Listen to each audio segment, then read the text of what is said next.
rencontre sectorielle avec les différents services pour mieux indexer les problèmes qui sont propres à chaque service. Dorénavant, j'avais demandé à ce que chaque direction nous fasse un petit mémo sur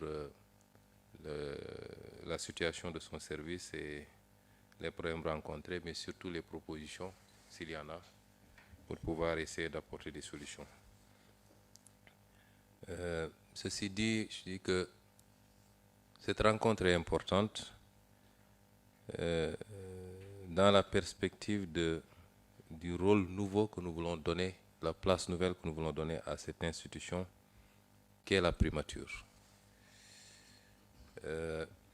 Il est question ici d'une primature forte. Nous avons entendu beaucoup de spéculations de certains politiciens de très mauvaise foi sur la primature sous sa forme actuelle, qui se supplierait peut-être à la présidence de la République. C'est méconnaître un peu d'abord le cadre relationnel de l'attelage que nous avons mis en place, mais surtout l'importance et les attentes du président de la République sur la primature. Une primature forte, c'est une présidence de la République très forte. Une primature faible, c'est une présidence de la République extrêmement exposée et vulnérable. Dans un pays normal, la primature doit être très forte pour conduire au quotidien la politique de la nation définie par le président de la République et avoir sous sa responsabilité l'administration, qui est le bras d'exécution. Pour des raisons politiciennes simplement, cette primature a été malheureusement conduite à jouer, sinon les seconds rôles, en tout cas à passer presque après les ministères. Et ceci explique cela, tous les dysfonctionnements qu'on a notés et tous les blocages. Et je peux vous assurer, et je le remercie davantage d'ailleurs, que M. le Président de la République accorde une importance particulière au rôle primordial que devra jouer la primature maintenant et tout au long du mandat. C'est tellement important pour lui qu'il me rappelle tout le temps qu'il attend impatiemment le projet de décret portant organisation de la primature. Madame Diatta a tout à l'heure parlé de l'organisation de la primature, qui est l'organisation actuelle. Nous allons procéder à une profonde réorganisation de la primature pour la conformer un peu à ce nouveau statut, qui n'est pas nouveau textuellement, mais dans le contenu qu'on doit donner et dans la pratique, nous allons renouveler pas mal de choses. Et cette primature, qui doit jouer ce rôle extrêmement important, voire déterminant, doit fonctionner sur la base d'un certain nombre de principes. Nous avons trouvé tout le personnel ici. Je crois que depuis qu'on est là, pratiquement, on a maintenu intact l'effectif. Nous n'avons même pas essayé de savoir qui est venu quand et avec qui, sauf à quelques cas, comment dirais-je, quelques exceptions près, qui relèvent beaucoup plus de la confiance politique du Premier ministre, mais de manière générale pour le personnel, nous avons maintenu tel quel. Nous ne nous préoccupons pas de savoir qui est venu avec qui a quelle conviction politique. Ce n'est pas ça notre souci. Nous avons essayé de choisir des collaborateurs sur la base strictement de la compétence. Mme Diatta l'a rappelé tantôt, j'ai mon cabinet constitué d'un certain nombre de conseillers techniques travaillant sous la direction de M. Ibrahim Gueye, le directeur de cabinet. Mais en commençant par lui-même, le directeur de cabinet, et plus peut-être 90% de ceux qui constituent le cabinet, je ne les ai jamais connus auparavant. Je les ai sélectionnés sur dossier et par rapport à un profil. Parce qu'il n'est pas question pour nous de procéder à une politisation qui ne corresponde pas à un souci de compétence d'abord. Et il en ira de même pour tout le personnel. Ce qu'on attend par rapport aux tâches qui nous incombent et à la lourde mission qui nous attend, ce qu'on attend des agents, c'est de faire preuve de compétence. Chaque agent a son niveau, de faire preuve de compétence. Le chauffeur n'a qu'à être un chauffeur compétent. Le gestionnaire du courrier n'a qu'à être compétent dans ce qu'il fait. Ainsi de suite, ainsi de suite. Ce qu'on attend, c'est faire preuve de loyauté. Quelle que soit par ailleurs la trajectoire de l'agent, tant qu'il est en fonction ici à la primature, c'est de faire preuve de loyauté dans la gestion des affaires dont il aura à connaître. Loyauté vis-à-vis du Premier ministre, mais vis-à-vis de leur chef direct également. De faire preuve d'intégrité et de probité. C'est extrêmement important. On a parlé de Djoub Djoubal Djoubanti, ce n'est pas simplement un slogan. Nous serons très regardants sur ces questions. Je ne serai pas regardant sur les profils politiques ou sociaux des uns et des autres, ce n'est pas mon problème. Mais sur ces questions que je viens de soulever, nous serons très regardants et nous appliquerons la tolérance zéro. On a eu ici déjà un cas, relativement à des cas des soucis d'intégrité, et nous avons pris immédiatement la mesure de relever l'autorité concernée et nous continuons à examiner de très près ce cas. S'il faut aller au-delà et peut-être aller au niveau de la justice, nous irons. Nous serons intraitables sur ces questions. C'est un rôle extrêmement important qui est attendu de la primature, particulièrement dans la perspective, bientôt, durant ce mois de septembre, nous le souhaitons, de la présentation au Sénégal et au monde des nouveaux référentiels. Je ne dis pas du nouveau, mais des nouveaux référentiels de politique publique, notamment la vision 2050, qui fait une projection sur un quart de siècle, la déclinaison décennale et la stratégie quinquennale. Ce travail qui est en train d'être fait et finalisé est un travail extrêmement important, qui va nécessiter de chacun d'entre nous un changement dans les paradigmes, dans les comportements, dans la façon de travailler. L'administration doit être modernisée. Elle doit être mise au service du développement. Et pour ce, il nous faut nous débarrasser d'un certain nombre de pratiques que nous tous, en tant que fonctionnaires, connaissons, dénonçons quelquefois pour certains.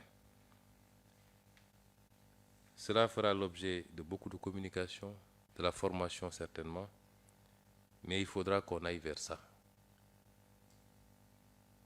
Et c'est pourquoi je veux rassurer tout le monde. Nous avons entendu parler de motion de censure, faire tomber le gouvernement. Il n'y aura pas de motion de censure.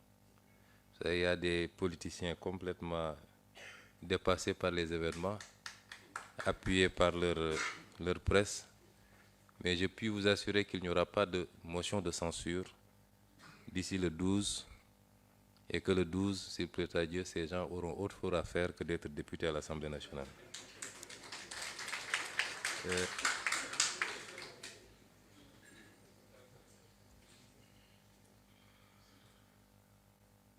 Et nous insisterons aussi sur un aspect extrêmement important pour nous, c'est la rationalisation. Nous avons pris pas mal de mesures depuis qu'on est là. Le fonctionnaire peut considérer que c'est des mesures qui sont dirigées contre lui, contre son confort au travail, ainsi de suite. Ce n'est pas le cas. Les pratiques que nous appelons de tous nos voeux sont des pratiques courantes, devenues même la norme dans des pays beaucoup plus nantis que nous. Quand on dit qu'il faut rationaliser sur un certain nombre de consommations que les gens peuvent partager, mettre les imprimantes en réseau au lieu d'acheter une imprimante pour chaque bureau, avoir une pièce pour y mettre les machines à café, toutes les autres commodités que tout le monde peut utiliser. Vous allez dans tous les pays développés, ça se passe comme ça. Pourquoi les pays qui sont les moins avancés comme les nôtres peuvent continuer à dépenser des milliards et des milliards pour des commodités qui peuvent être gérées en partage sans nuire à la consommation individuelle de chacun. C'est ce souci qui guide de manière générale la politique de l'État. Nous allons bientôt terminer l'étude sur la rationalisation des directions générales, des agences d'exécution. Nous allons aller vers ça. Et c'est ça qui a justifié d'ailleurs la proposition de dissoudre un certain nombre d'institutions dont la pertinence interroge. On fait de la politique dans tout, dans ce pays, mais le même objectif sera atteint dans tous les cas, parce que je puis vous donner la primeur que le président de la République, probablement aujourd'hui, va prendre des décrets pour remercier les présidents de ces institutions et bloquer le fonctionnement pour que aucun centime de crédit ne puisse désormais être dépensé dans le cadre de ces institutions. Et c'est ce souci qui nous anime quand on pose le débat sur la reddition des comptes, qui va démarrer maintenant, cette semaine même, et qui va s'étaler autant qu'il faudra. Les gens ne peuvent pas se permettre n'importe quoi à coût de milliards sur le foncier bâti, sur les marchés publics, les marchés classés secret défense, sur les concessions, et j'en passe, à tous les domaines. Amasser des milliards, et on sait dans quelles conditions une partie de ces fonds ont été expulsés du pays, et penser qu'ils peuvent en sortir indemnes. Et c'est pourquoi d'ailleurs on a pris des mesures conservatoires pour que certains ne puissent pas sortir du pays désormais. Il y en a 3 ou 4 qui ont pu s'échapper, mais s'il faut aller les tirer par les orteils, ils reviendront. Mais nous prendrons toutes les dispositions pour que pour que justice soit faite et que l'argent qui appartient au peuple soit ramené. Ce n'est pas de la léthargie, ce n'est pas de la lenteur, c'est qu'on prenait le soin de bien faire le travail. Et je crois que dans les jours à venir, c'est par dizaines qu'ils devront rendre compte. Si je dis tout ça, c'est pour insister. Ça ne doit plus se reproduire. Et rien n'est à sous-estimer. Une corruption de 100 000 francs et une corruption de 100 millions, pour moi, c'est de la corruption, c'est-à-dire du détournement de destination par rapport à l'utilité publique, à l'intérêt général. Ce n'est pas acceptable. Et si on considère qu'on ne sera pas tolérant avec ces pratiques qui ont pu se faire dans le passé, nous ne le serons pas également à partir de maintenant et sous notre régime. Ce ne sont pas de l'intimidation, mais je veux insister pour que chacun d'entre nous, en ce qui le concerne, essaie de s'organiser pour se suffire de ce qu'il gagne normalement, légalement, légitimement et honnêtement, et ne pas se livrer à certaines pratiques. C'est extrêmement important. C'est à ce prix seulement que nous allons opérer les changements qualitatifs attendus par les Sénégalais. Et la perception que les Sénégalais se font de leur administration, se font de leurs autorités. Et la primature doit donner l'exemple, parce que c'est la mère des administrations. C'est la tête de pont. La primature doit être irréprochable sur ces questions. Et si je dis la primature, ce n'est pas le Premier ministre seulement. C'est chacun et chacune des agents ici présents. Et j'attends énormément de vous par rapport à ces aspects-là. Mais évidemment, si on demande autant aux agents, il faut que nous travaillions également à vous mettre dans les meilleures conditions de travail. Ça, j'ai entendu les complaintes du syndicat. J'ai été syndicaliste moi-même, Madame Diatta et Monsieur Mbaye. Nous avons entendu, et depuis qu'on est là, notre principal souci, c'est les conditions de travail. Nous avons besoin juste d'un peu de temps pour stabiliser les choses, mais on y travaille. Pour nous, quand j'ai demandé un certain nombre d'éléments à Madame Diatta, j'ai été un peu gêné de voir un peu les niveaux de rémunération à la primature. Un peu gêné. Et je pense qu'on ne peut pas avoir une administration comme la primature qui est censée être chef de toutes les administrations avec ces niveaux de rémunération. Et sans prendre un engagement ferme, en bon syndicaliste que j'ai été, j'ai pu vous promettre qu'on va déployer toute l'énergie qu'il faut pour améliorer ça de manière substantielle. Aussi bien au niveau de la rémunération que des mesures d'accompagnement pour les conditions matérielles de travail. La restauration, nous sommes en train de mettre les bouchées doubles pour pouvoir l'ouvrir et l'adosser à une subvention. Mais il faut organiser les choses. J'ai posé quelques questions. Je crois qu'il y a une association pour les femmes qui travaillent à la primature. Mais il faut aller de manière plus large, nous permettre. Quand j'étais aux impôts, on avait quand même le syndicat. Il ne faut pas en créer ici quand même. J'ai beaucoup fatigué mes directeurs là. Donc il y avait le syndicat, il y avait les amicales, mais il y avait surtout la mutuelle. Et les mutuelles sont extrêmement importantes.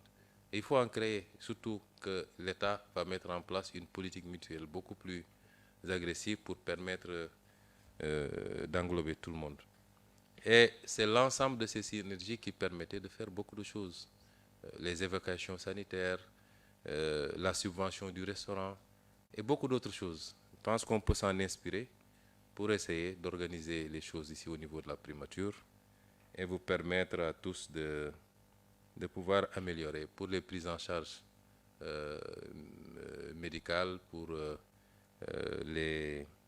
la restauration, pour beaucoup d'autres choses. En tout cas, nous sommes là pour accompagner. Le supplément, le DAGE m'en a parlé. Vous avez un très bon avocat qui vous met tout le temps la pression. Il y a certaines considérations sur lesquelles je ne vais pas trop entrer, puisqu'on est en public. Mais, indépendamment de ces considérations, il sait les mesures que j'ai immédiatement prises. Et je pense que ça pourra se régler.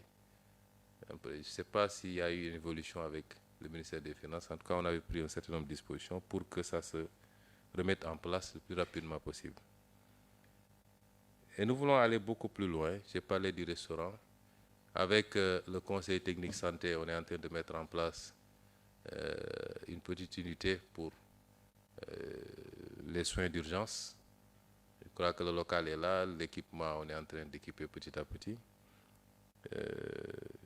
J'ai même demandé à ce qu'on installe une salle de sport, parce que je vais avoir des agents en pleine forme pour pouvoir être opérationnel. Et au-delà, peut-être, une vieille idée que j'ai beaucoup défendue quand j'étais aux impôts, peut-être voir comment mettre en place une petite crèche pour les dames, parce que souvent c'est très difficile quand on sort de la maternité de laisser son enfant à la maison. Mais si on l'a ici dans l'immeuble, qu'on peut mutualiser avec d'autres services qui se trouvent dans la zone, y compris la présidence de la République, peut-être que ça permet aux gens de travailler dans des conditions de sérénité. C'est vous dire en tout cas que nous avons les logements, quelqu'un en a parlé, on va voir l'état du dossier, s'il y a un dossier qui existait déjà. Et nous allons pousser pour que au moins l'accès au foncier puisse se faire. Et après, si la mutuelle existe, les gens pourraient voir quel montage faire de manière groupée avec les institutions financières pour aider les gens à construire. C'est autant de préoccupations que nous avons avec vous. Pour le transport également, on va voir le dossier.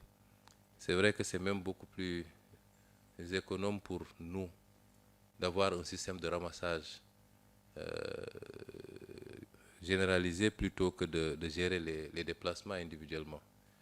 Nous avons fait beaucoup de travail sur le parc automobile ces derniers temps avec le DAGE, le SGG, ainsi de suite. Des résultats ont été obtenus puisque beaucoup de véhicules du parc avaient été emportés par des gens qui ne sont plus à la primature depuis longtemps et même par des privés.